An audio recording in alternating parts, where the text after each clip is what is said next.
Zipper rolls out to the right, pitches off to Taylor, and Taylor's to the 20, down to the 15, down to the 10, 5, 4, 3, 2, 1. Touchdown, Billy Taylor! Touchdown, Billy Taylor! Billy Taylor scored a touchdown from 21 yards out. The crowd goes berserk. It was November 22nd, 1969. That they came to Barry, Michigan, all dressed in maize and blue. The words were said, the prayers were read, and everybody cried. But when they closed the coffin, there was someone else inside. Oh, they came to Barry, Michigan, but Michigan wasn't dead. And when the game was over, it was someone else instead. 11 Michigan Wolverines put on the gloves of gray, and as the organ played the victors, they laid Woody Hayes away. Under center is Wangler at the 45. He goes back. He's looking for a receiver. He throws downfield to Carter.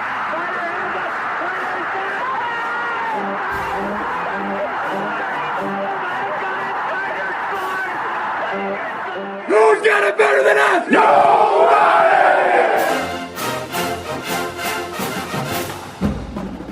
Welcome to the Michigan Man Podcast on Wolverine Sports Radio, a member of the V Sporto Network, and in partnership with SB Nation's Maize and Brew, for Wolverine fans from coast to coast. Go Blue and welcome to the show. I'm your host, Mike Fitzpatrick. On today's Game Day show, we'll be joined by beat writer Nick Baumgardner from the Detroit Free Press to recap the Florida game and look ahead to this weekend's home opener against Luke Fickell and his Cincinnati Bearcats. On Thursday's Visitors Edition, we'll hear from Bearcat beat writer Tom Groeschen of the Cincinnati Enquirer. So let's get things rolling today with my view from Section 17. I have to say I was a little bit antsy after the 2 pick sixes in the first half, but the way the defense was playing, I felt like we would make adjustments and get back into it in the second half. That is indeed what happened. Jim Harbaugh said on Monday that was the best defensive performance he's seen since becoming head coach, and you can't argue with that. Jim also said he's not worried about Wilton Speight or his confidence, which you would expect him to say. Jim said he will be the starter this week, and he has things to work on, but he shook off his mistakes and played better in the second half. Jim said he liked how Wilton just kept shooting for the flag, as he put it. All in all, I was really happy with Saturday's performance. I didn't know what to expect before the game like so many of you, but my takeaways were, maybe Don Brown was right all along. The defense might not miss a beat. We'll see. The offensive line has some issues, which I expect, but cleared the way for over 200 yards on the ground against a good defense. Quinn Nordeen's leg, as good as advertised, and the big stage did not seem to rattle him at all. Liked what I saw from our 3 running backs, but in particular, what I saw from Ty Isaac. He had 11 carries, and he ran with purpose and confidence on each carry. Tariq Black looks like the real deal and a special kind of receiver. And Donovan Peoples-Jones looks like a punt returner who does not want to raise that right hand. He is going to bring it back. As I mentioned to Nick in our interview, he sort of reminded me of Stevie Breston back there, and I know he has a long way to go to reach that level, but he had guys just bearing down on him, and it didn't seem to faze him. He's going to run it back, and I like that. At the end of the day, it was a good win. We have things to work on, but when you beat an SEC team like Florida in the opener, it is a good day on so many levels. And I feel better about this team, better than I did a week ago. Nick Baumgardner told me he's not sure if Florida has a bad offense or not. He said it doesn't matter, though, because Michigan's defense didn't give them a chance to find out, which is so true. He joins me next here on our Game Day segment on the Michigan Man on Wolverine Sports Radio, a member of the V Sporto Network, and in partnership with SB Nation's Maize and Brew.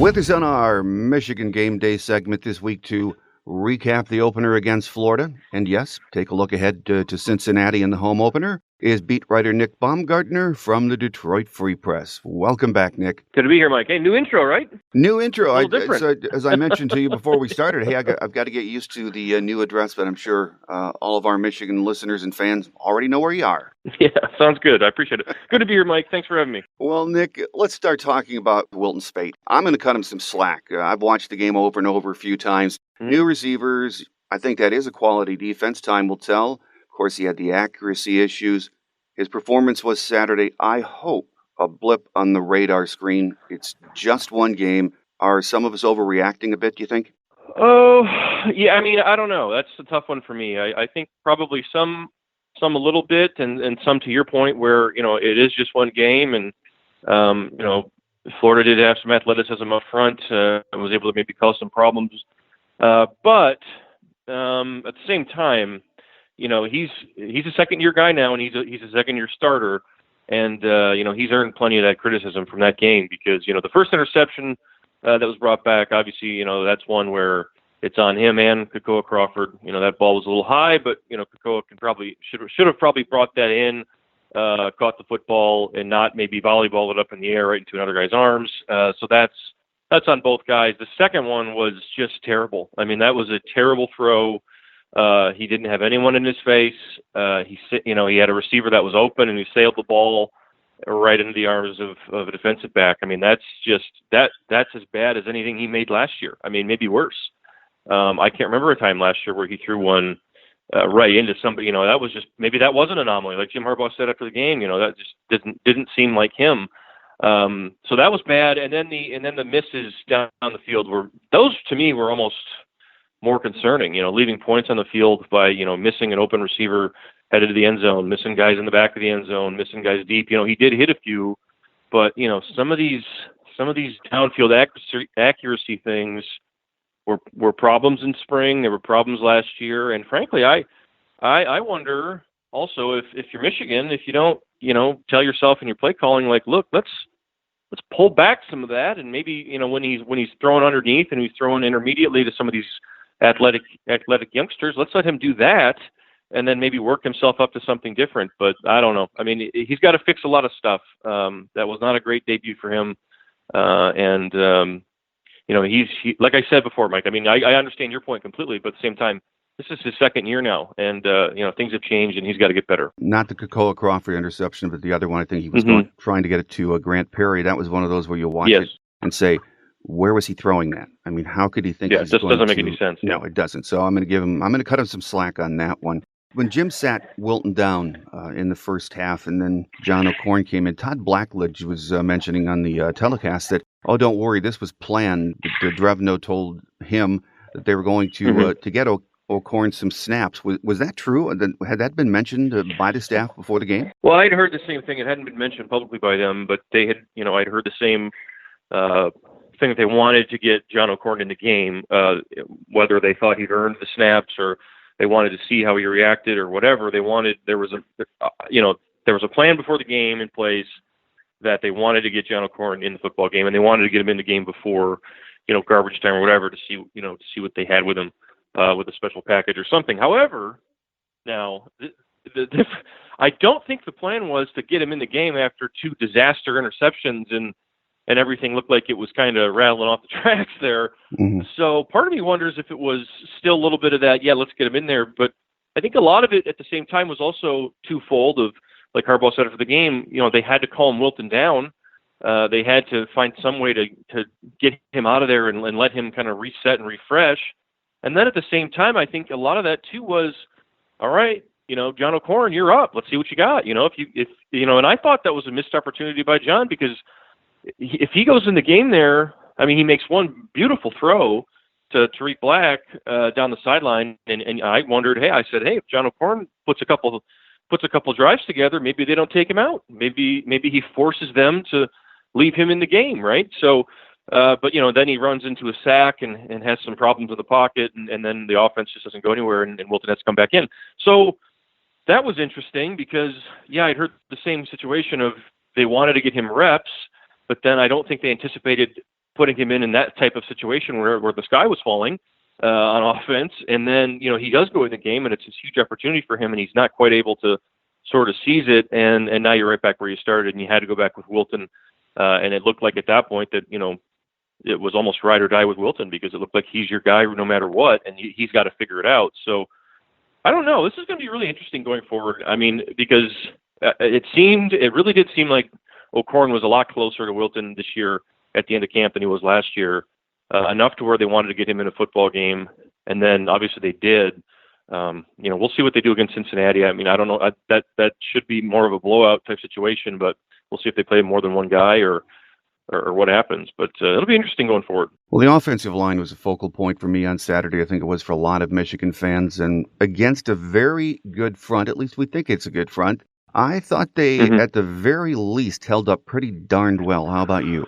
Yeah, very, very, very encouraging. I thought, I think I wrote after the game at some point, just enough. They got just enough, and I thought that was kind of something that last year we never really saw a performance like that. And when I say that, I mean last year it was either they were blowing up, they were blowing some lesser opponent off the ball, or they were just getting shook by somebody who was athletic and good. This was Michigan going against an athletic front who was aggressive and fast off the football. I don't know how good. We'll see how good they are and down the road how they hold up. But that was an athletic front who could cause problems for you, and they were athletic enough up front, Michigan was, to withstand that and stay on some blocks, just edge people enough to create a lane, use guys' momentum against them. I mean, it was really good play calling, I thought, really good scheme in the run game to help them out. Some of the stuff they did with the delayed draws and some of the zones they ran with Evans and Isaac, who did a fantastic job and kind of helped them out. But overall,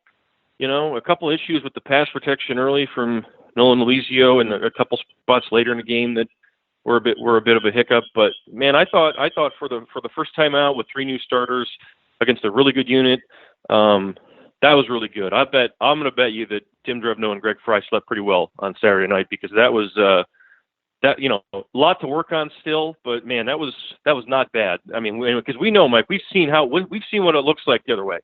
And we remember 2 years ago when they played at Utah, and they could not do anything. I mean, it was they were just getting just blown off the football. Guys were falling off blocks. Guys were laying on the ground. Guys were tripping and falling. Nothing was working. That looked like a group that was on its way a little bit. And I don't think that's an overreaction to say. I mean, there was a lot of work left there, but I was impressed with the way they handled themselves. They weren't dominant. They didn't control the line of scrimmage completely and totally, but they did their job.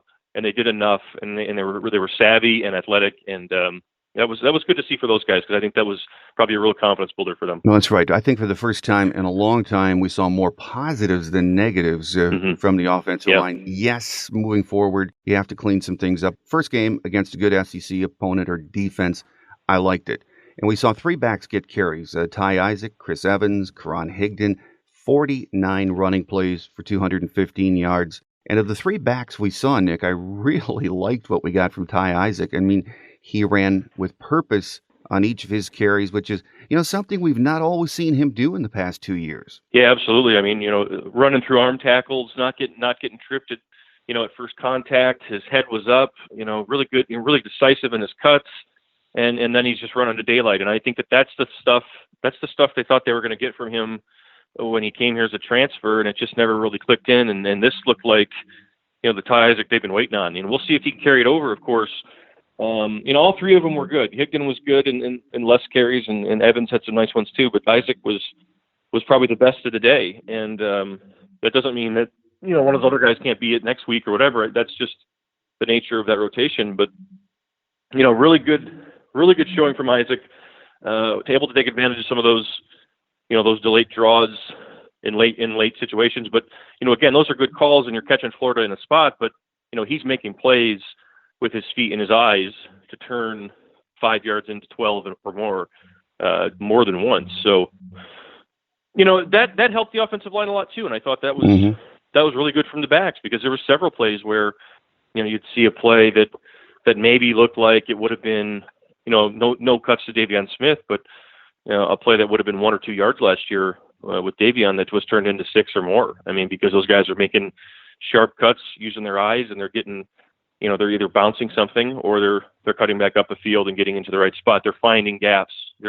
I did not see any wide open gaping holes just left on the field that somebody didn't run through. That didn't happen very often. So the backs helped out the line quite a bit. Isaac was great. Evans had some good stuff, and Higdon was pretty good on that first drive of the third quarter. So I think you're going to see more of that. All three of those guys are going to get a lot of reps. It was a close football game, so I'm sure they wanted to probably get Kareem Walker in there, just weren't able to do it. But I'm sure he'll get some time down the road as well, and to answer all those questions. I mean, that's just how it's going to go here. That's a committee, so it'll be multiple guys, and I'm sure that'll be the case going forward. Since spring, you said Tariq Black is a kid that you really like, and he looks ready to go, and he looked like it on Saturday. Grant Perry was solid, other than his silly spinner penalty.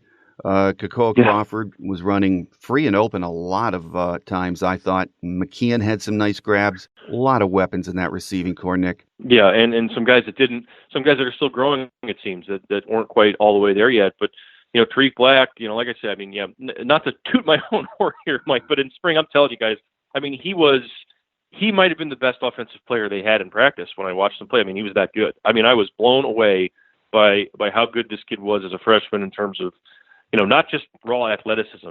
Donovan Peoples-Jones is probably a better athlete, but Tariq Black came here as a rare receiver freshman, whatever, that knew how to run routes, knew how to block, knew how to get open, knew how to read defenses, all those things that usually you don't get until you're a veteran, and things that took everyone time to grasp onto that comes into college football for the most part. And he gets to start, and you see right away, he's running. I mean, you saw it was a blown coverage by Florida on his post route, but he takes advantage of it, scores a touchdown. Great route down the sideline, and a great ball by John O'Corn, and he brings it in. If you put it in his direction, he did drop one, which was weird because I didn't see him drop any in spring, but he did drop one. But generally, if you put the ball in a catchable position for him, he's bringing it in, and his routes are good enough to get himself open. And he looked like their best guy. I mean, Kakoa Crawford was open a lot too, as you said, but there was a couple he probably could have hauled in that he didn't. And so we'll see how it goes going forward. But again, you didn't see a lot from Donovan Peoples-Jones. I think he's still probably growing as a route runner and everything else. Obviously, a great athlete, but you'll probably see more of him as time goes on. Oliver Martin, the same thing. And then Grant Perry was the veteran presence that they thought he would be, and very important. So a lot of weapons, a lot of different targets. I didn't even mention Nick Eubanks or Sean McCune. McCune was great in the ground game. He was he had some Jake Butt moments in terms of advanced Jake Butt, I should say, senior Jake Butt moments in the run game where he threw some really nice blocks, and then got open underneath and made some nice catches there too. And then Eubanks looks like he could be a really, really freaky weapon for you. 45-yarder down the field. I think he had another chunk play underneath. Nick could do a lot of stuff with him. A lot of different guys, and a lot of options. So that's why if you're a quarterback, man, you got to settle down, because there are guys that can really do things for you if you get them the football. And I think if you're play calling too, Mike, the situation I would look more into would be get more of those guys out there, spread them out, just get them the ball, make sure it's a short whatever, get them the ball and let them run.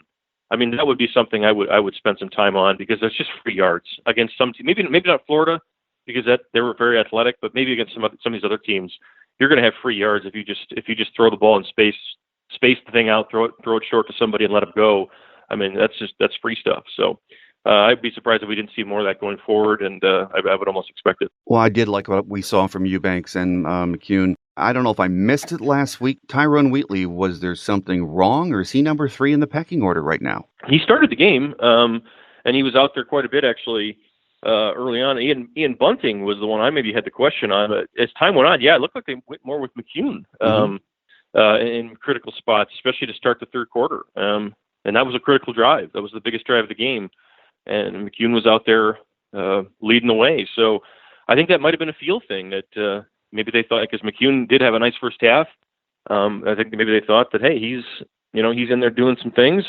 Let's let him do it. And then they went with Eubanks. I mean, so Wheatley and Bunting especially. I mean, that I didn't see him very much at all in either in the passing game or on the ground. Wheatley was in there quite a bit in the first half.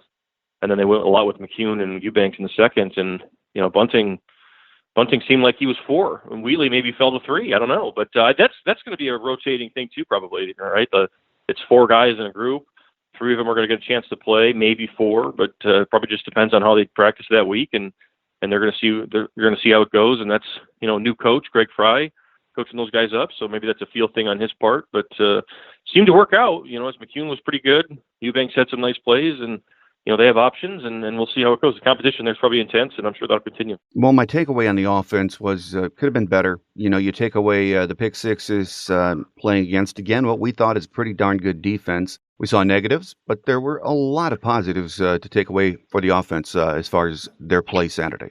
Yeah, anytime 215 on the ground against an SEC, a 2-time SEC East champion, whatever you want to call Florida, 215 on the ground, 4.5 a carry, whatever it was. You're going to take that. That's absolutely something because you know what it's like on the other side when you don't get that and you're struggling and it's a mess and everything else and you're wasting great defensive performances.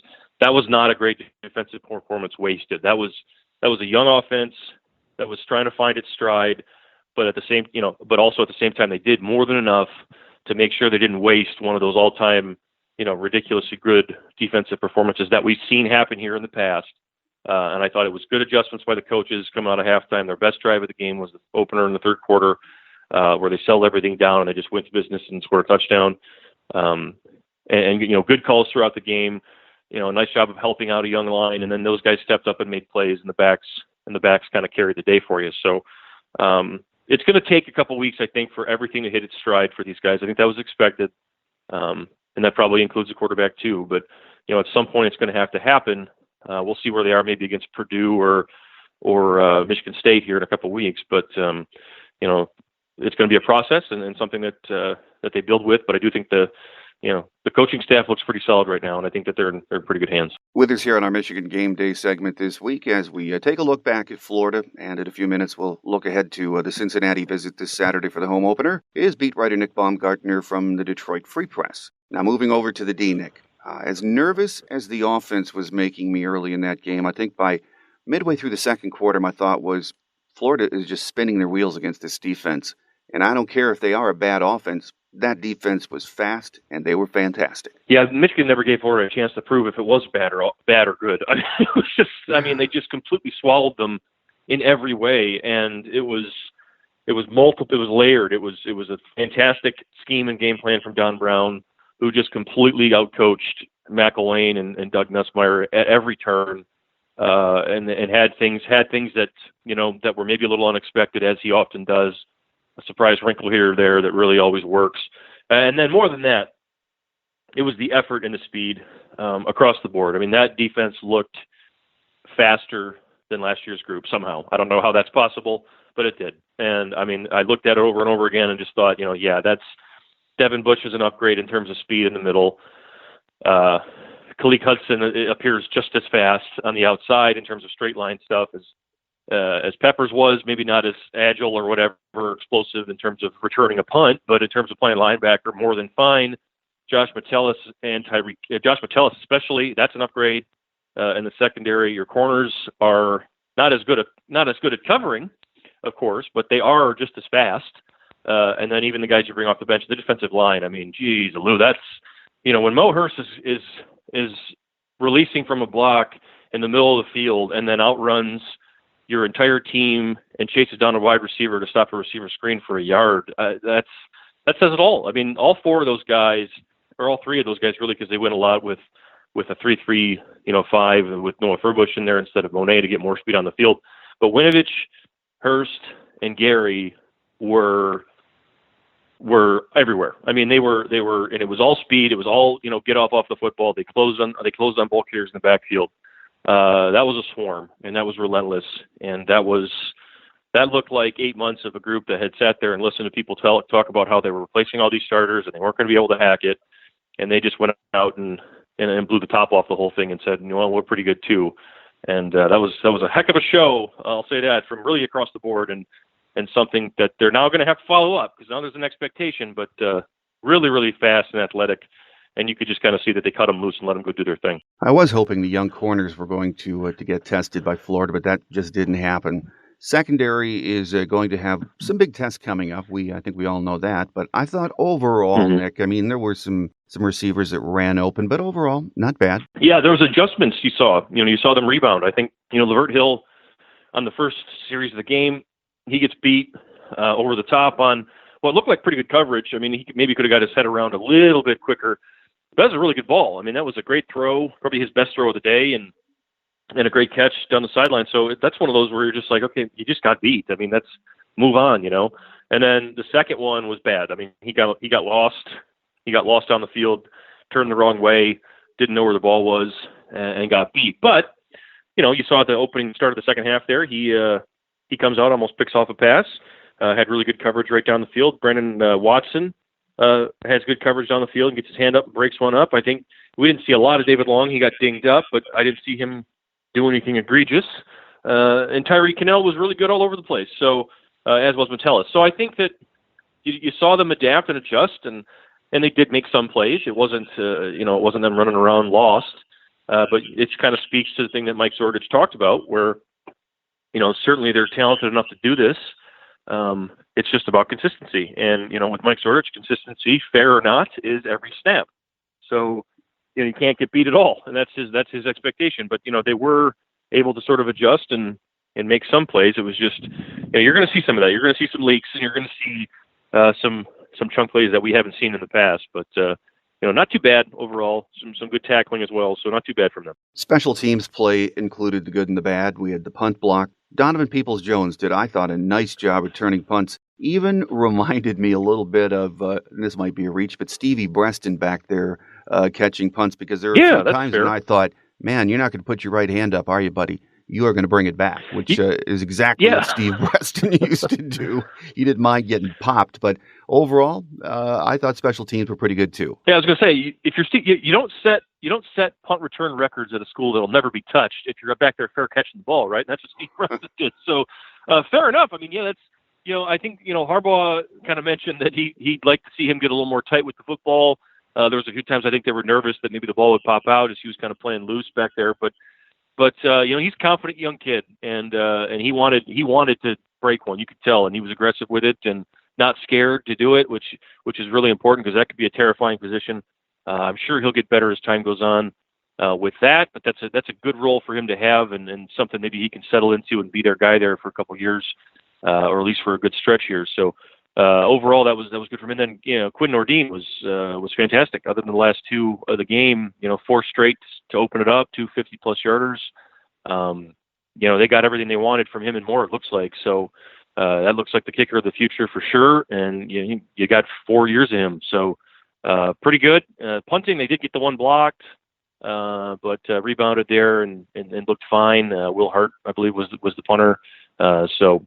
Not bad for a brand new contingent. It's going to be a step back, I think, overall in terms of your return game and your punt game, because Kenny Allen was fantastic as a punter, and Peppers was obviously just maybe the best punt returner in the country.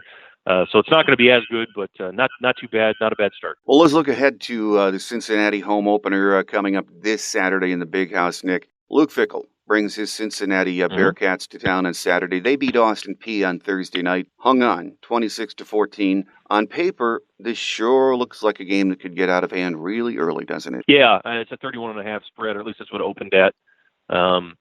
Cincinnati is, that was a good hire, I think. Luke Fickell was a good hire. I think in time he'll do a nice job there in terms of recruiting and everything else and getting them talent. But this team went 1-7 to finish the year, and they're replacing a lot anyway. They're replacing a lot off a bad team, and they're kind of trying to relearn how to win. They're absolutely in rebuilding mode right now. Really didn't blow Austin Peay off the field. Let's remember that too. That was Austin Peay had the football with about 5 minutes to go and a chance to take a lead in the fourth quarter of that game at Cincinnati, and they were not. That's an FCS team, so. They struggled at times defensively to get off the field. They got outgained.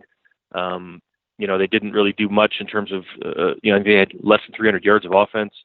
So, they got to win. That's most important, I'm sure, for them, and they're probably feeling good about themselves. But this is a team Michigan should handle. This of all the teams on their schedule probably is a team they should handle because Air Force presents some unique situations. But a game where you've got to now, we'll see with all this youth if you're able to rebound emotionally from a game that you spent 8 months foaming at the mouth for to now all of a sudden you got to gear back up. It helps that it's your first home game, but you got to gear back up and have that same effort against a team that isn't as good. So we'll see how they respond to that. That's a good test for a young team as well. So we'll see how they rebound and not rebound, but keep pushing forward and see if they can carry it over. Well, this Cincinnati team they have a few solid players on offense, Nick. Mike Boone, I watched the tape of the game from last Thursday. He rushed for over 100.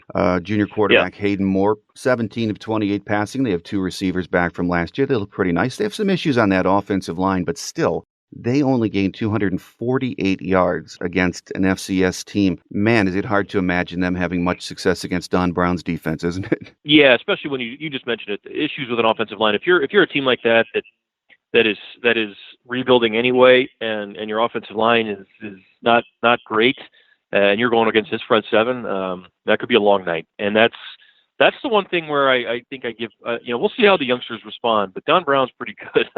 I think we all know that by now. And he's got a really athletic and active front seven, and he can do. He can do hundreds of different things up there with different combinations and movement and everything else. So that's where I look back and say, even if your offense maybe it sputters its wheels a little bit, I think your defense should have enough to keep Cincinnati in check, make life pretty tough on them, and then give your offense some time to find its rhythm and push itself forward. So they should win this game, obviously by double digits, multiple touchdowns, no question about it. I don't know if 31.5 that's a crazy spread. I don't know if that's fair, but whatever. It should be a no doubt football game, and we'll see if they can emotionally get themselves up and do it again. Well, that Bearcat D might be just what the doctor ordered for Wilton and the guys. They gave up over 300 yards to Austin Peay, let them hold the ball for 38 minutes in that game.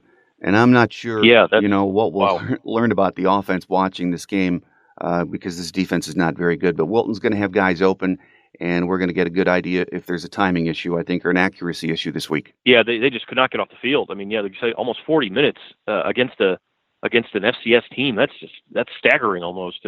And Michigan is a ball possession team anyway. So so it should be a chance to see if some of these issues were a one-time deal or if this is real and if it's something they got to worry about. So you got to hit open guys when they're there. You got to take what's given to you. Probably aren't going to empty the tank here against Cincinnati in terms of all the things you want to do down the road, but you should be able to, if your offensive line plays a similar improvement. A similar improvement trend like they showed from last week and get a little better, they should be fine too. So should not be a struggle, should not be a game where you're sweating it in the second half. If you are, something went wrong. But Michigan has more than enough talent to make sure that this thing gets salted away and moves on to 2-0. Well, we don't have many of these games on the schedule, Nick, and this is probably the only one. And if fans are looking for what you would expect is just an old-fashioned beatdown, this is probably the only one we're going to see this year. Yes, this was probably the cheapest ticket on the schedule, right? Maybe not, because it's a home opener, but maybe this and Rutgers, I guess. Although Rutgers showed some stuff too, so and Air Force presents a whole separate set of issues. But this is one where you should be able to get a lot of guys on the field. And I think that maybe also is maybe motivation for the staff. Let's put this thing away, get a lot of the guys that weren't able to get in that they wanted to get in last week, and see what they can do as well. So if you have a game where you're hoping to get 50 guys snaps or something like that, this is it. So we'll see how that goes, and we'll see if they can do it. My guest on our Michigan game day for this week has been beat writer Nick Baumgardner from the Detroit Free Press, as we've been recapping Florida, taking a look ahead to the Cincinnati opener on Saturday. So as always, Nick, good stuff, and we look forward to the next visit a little later in the season. All right, Mike, sounds good.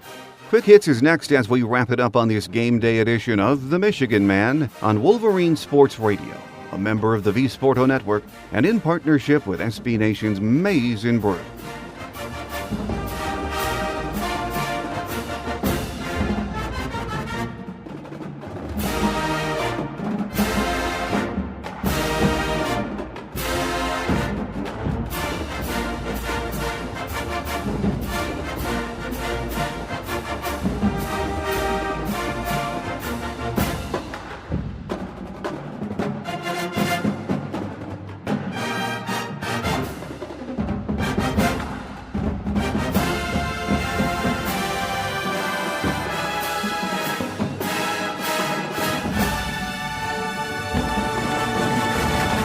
On Quick Hits today, at Jim's Monday presser, he didn't mention any injuries to start the week. We'll have an update for you on Thursday's show. Quinn Nordeen, who made 4 of 6 field goals on Saturday in the win over Florida, has been named Big Ten Coast Special Teams Player of the Week. He made field goals of 25, 55, 30, and 50 yards.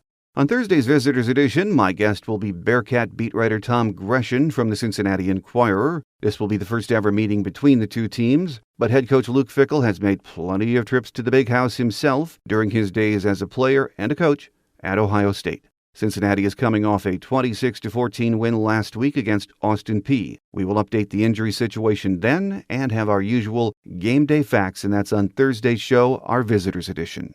Now that the season has started, make sure you have our free app so you can listen to the show wherever you are during these busy game weeks. The app is available in the iTunes and Google Play stores, and you can now hear us on iHeart, Stitcher, TuneIn, and Wolverine Sports Radio. That will do it for our game day show. Join me again on Thursday for our Visitors Edition as we prepare for the home opener against Cincinnati. I'm your host, Mike Fitzpatrick. Have a great Wolverine week, everyone. I'll see you back here on Thursday. Until then, take care, and as always, go blue.